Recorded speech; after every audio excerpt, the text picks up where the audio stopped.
오늘도 새벽 기도의 자리에 오신 여러분 모두를 우리 주님의 이름으로 환영합니다. 사도신경으로 우리의 신앙을 고백하심으로 기도회를 시작하겠습니다. 사도신경으로 고백합니다.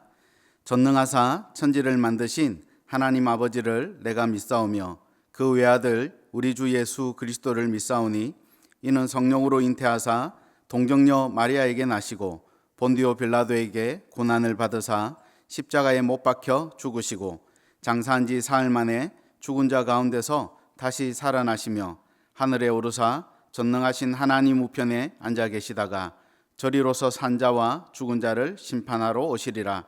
성령을 믿사오며 거룩한 공회와 성도가 서로 교통하는 것과 죄를 사하여 주시는 것과 몸이 다시 사는 것과 영원히 사는 것을 믿사옵나이다. 아멘. 찬송가 70장 찬송하시겠습니다.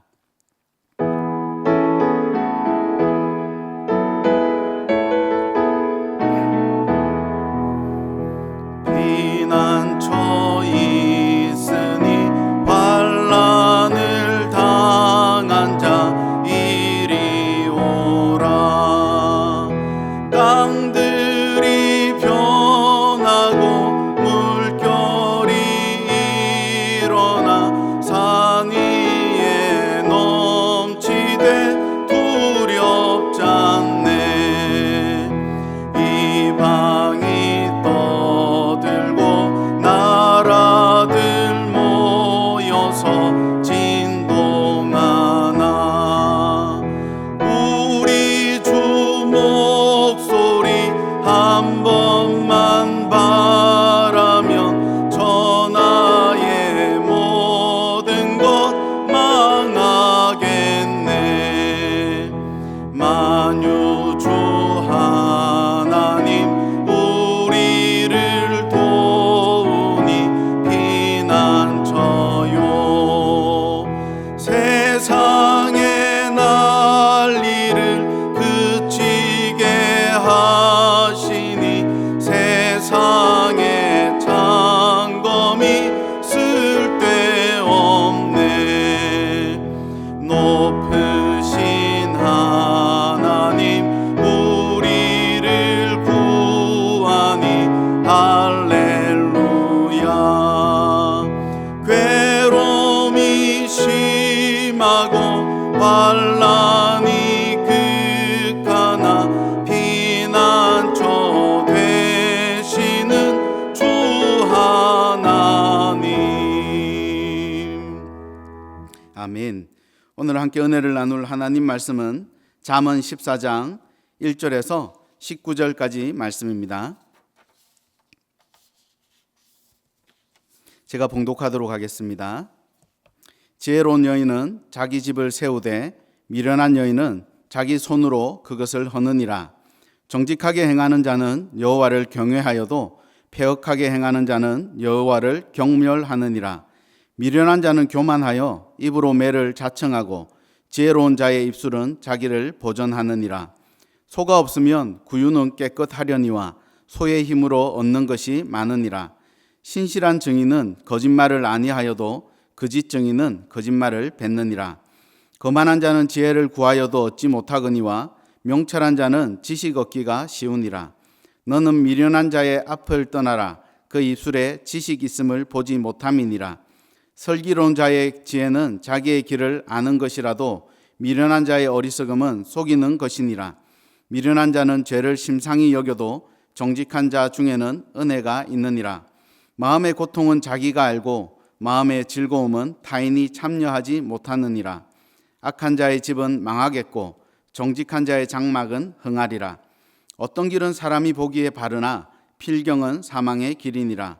웃을 때에도 마음에 슬픔이 있고 즐거움의 끝에도 근심이 있느니라. 마음이 굽은 자는 자기 행위로 보응이 가득하겠고 선한 사람도 자기의 행위로 그러하리라.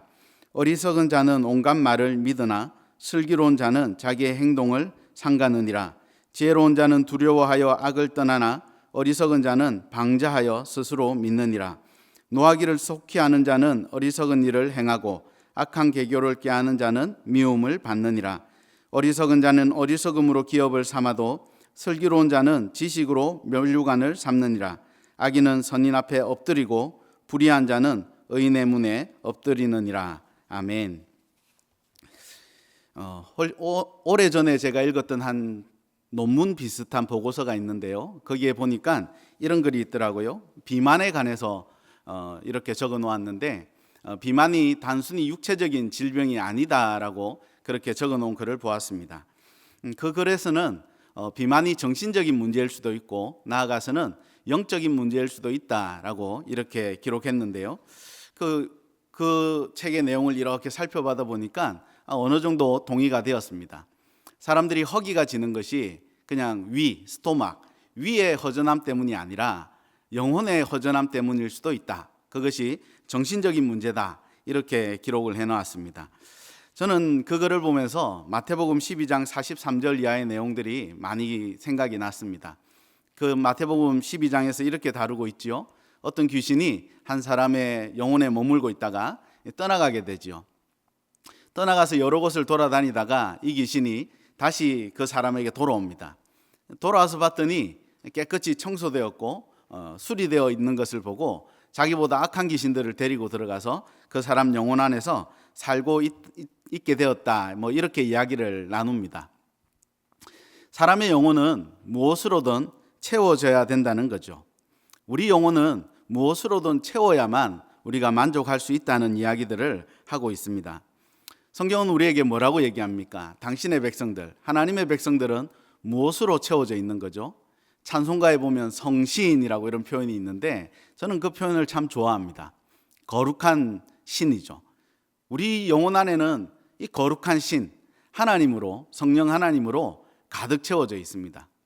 그런데 이 거룩한 신으로 가득 채워지지 못한 사람들, 그리고 그것을 기대조차 안 하는 사람들은 무엇으로 채울까요? 그것이 아닌 다른 무엇으로든 채워야 하는 거죠.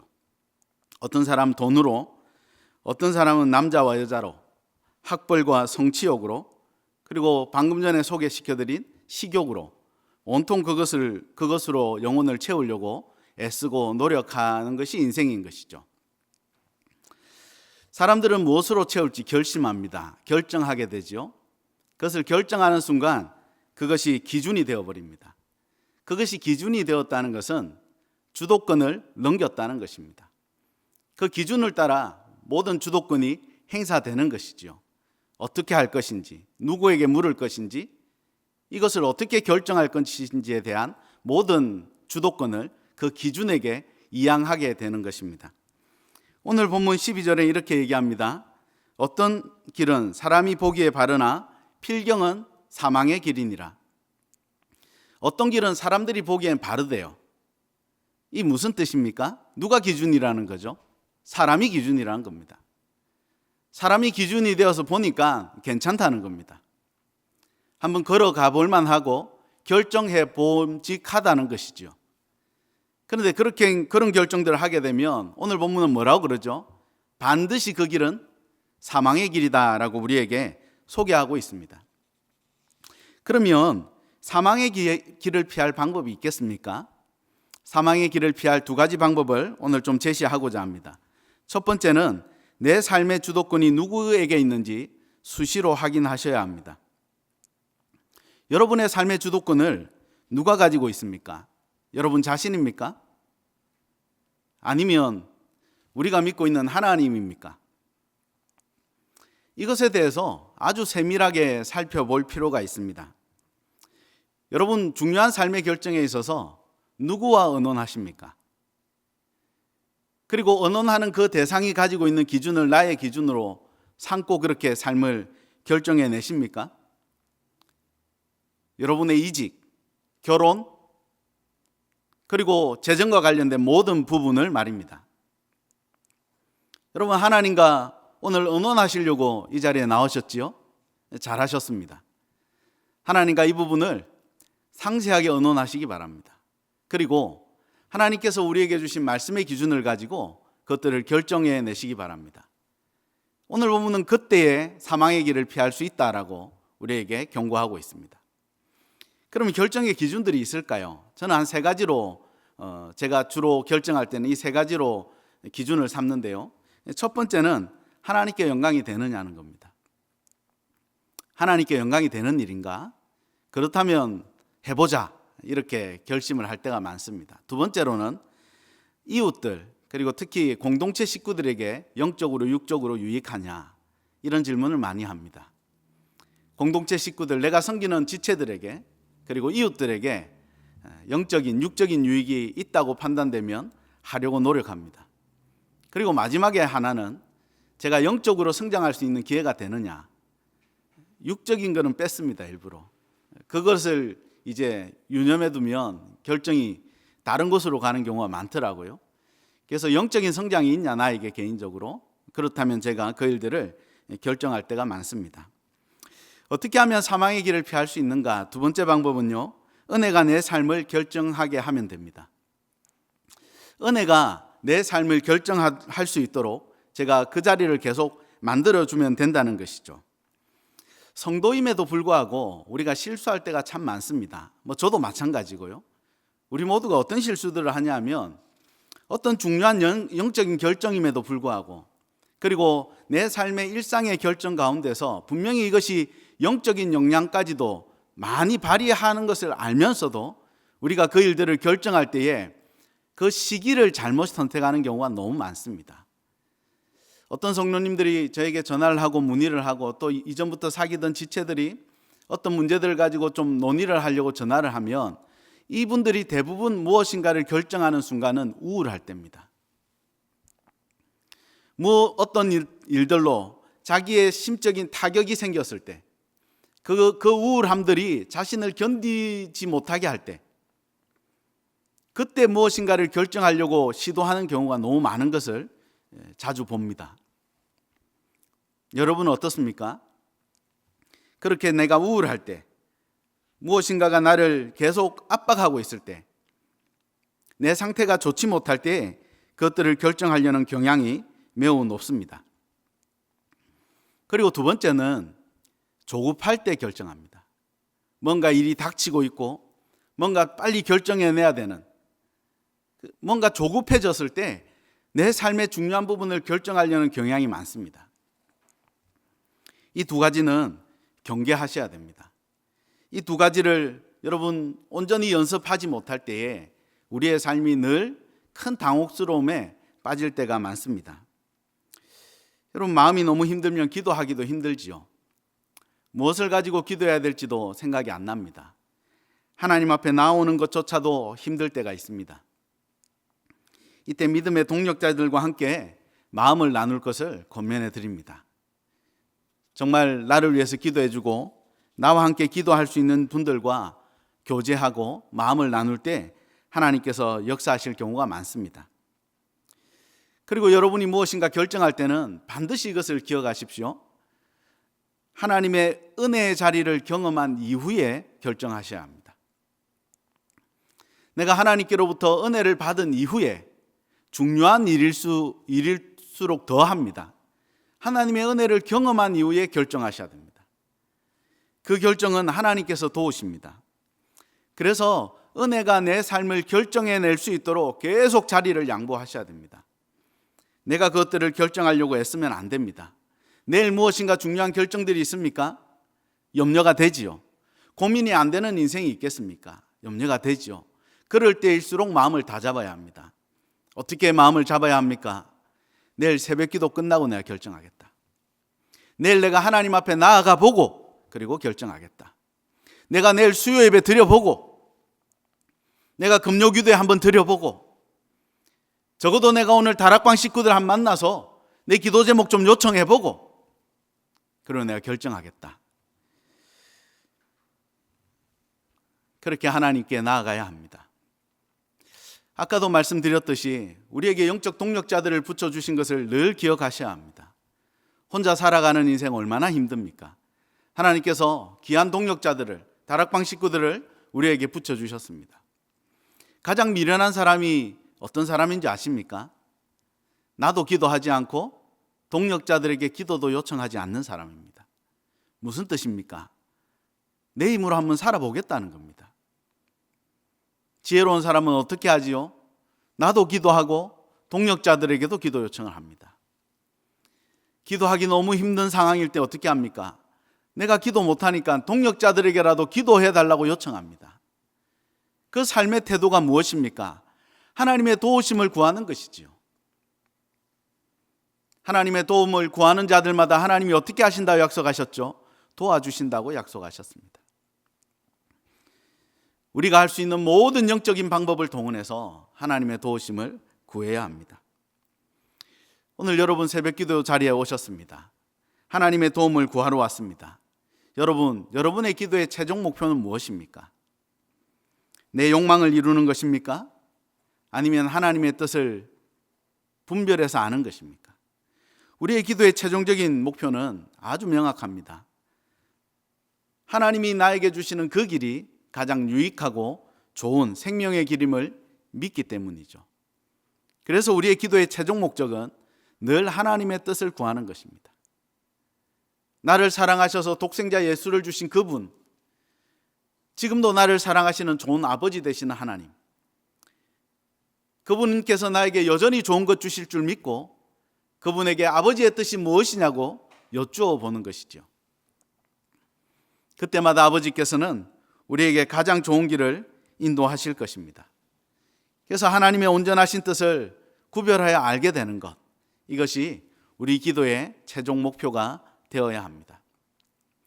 어떤 부부들하고 이렇게 얘기를 하다 보면 남자분들이 그런 형제들이 얘기하는 경우가 많은데요, 자매들에게 그렇게 얘기합니다.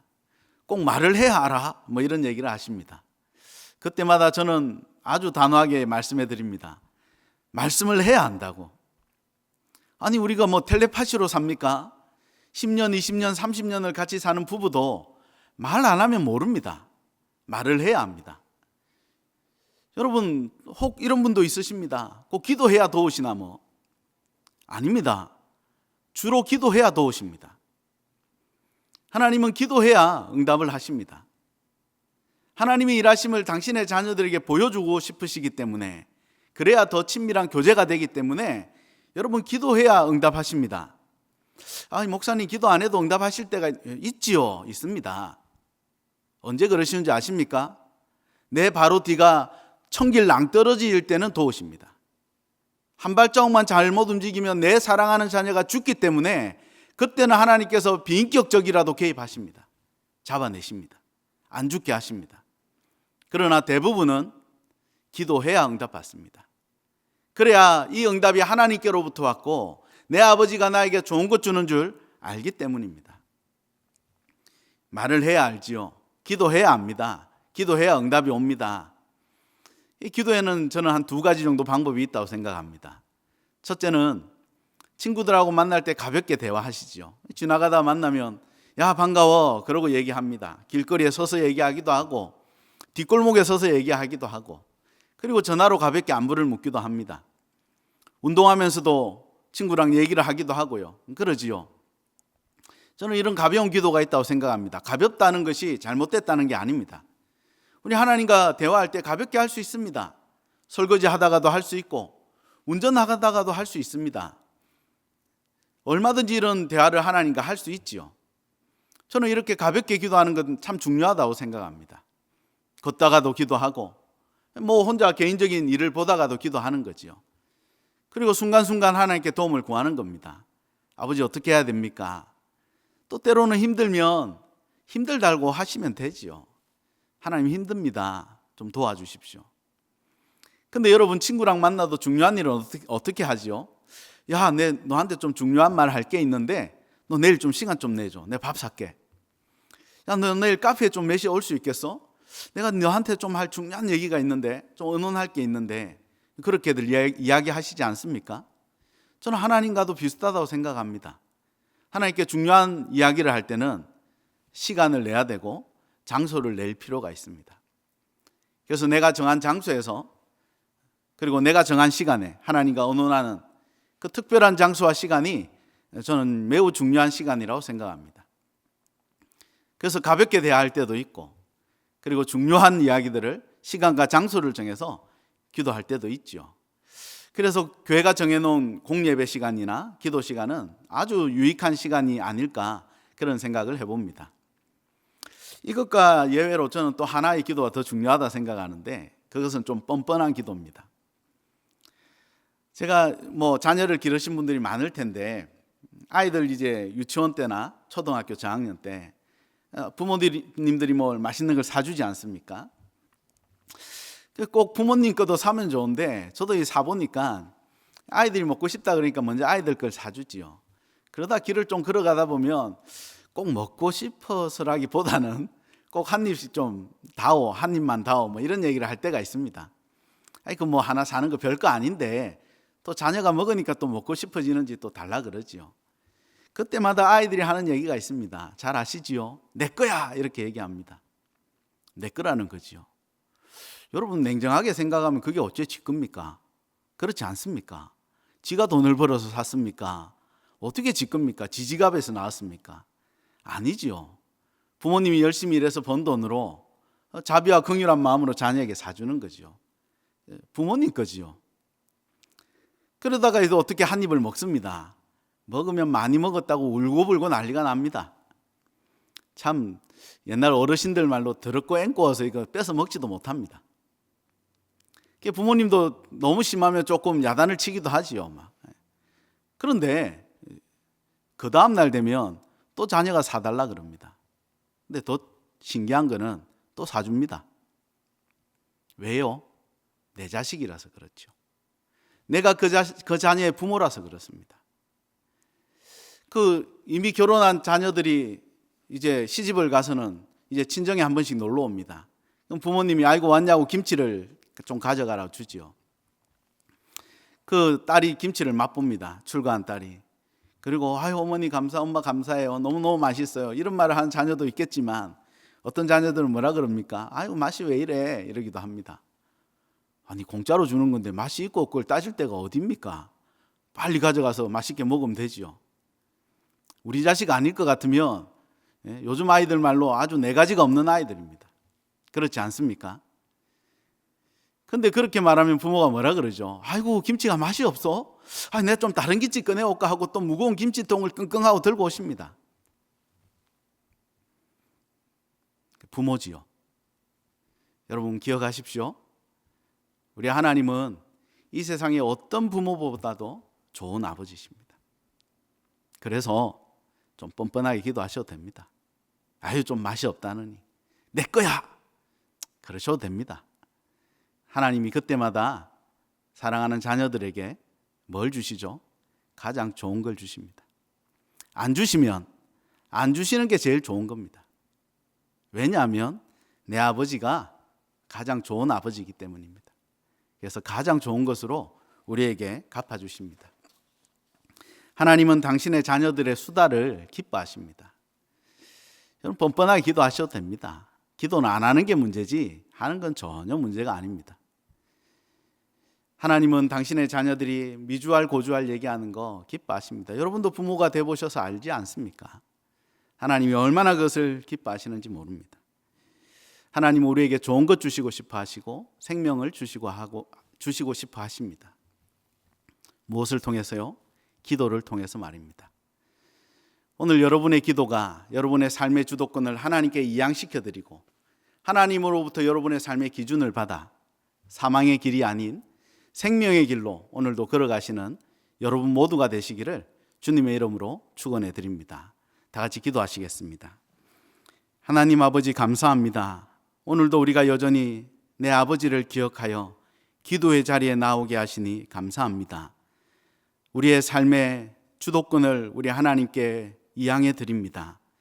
하나님 우리 가운데 말씀으로 말미암은 내 아버지로 말미암은 삶의 기준들이 세워지게 하시고 이 기준이 우리의 삶의 주도권을 발휘하게 하셔서 우리가 오늘도 생명의 길로 걸어갈 수 있도록 주님 축복하여 주옵소서.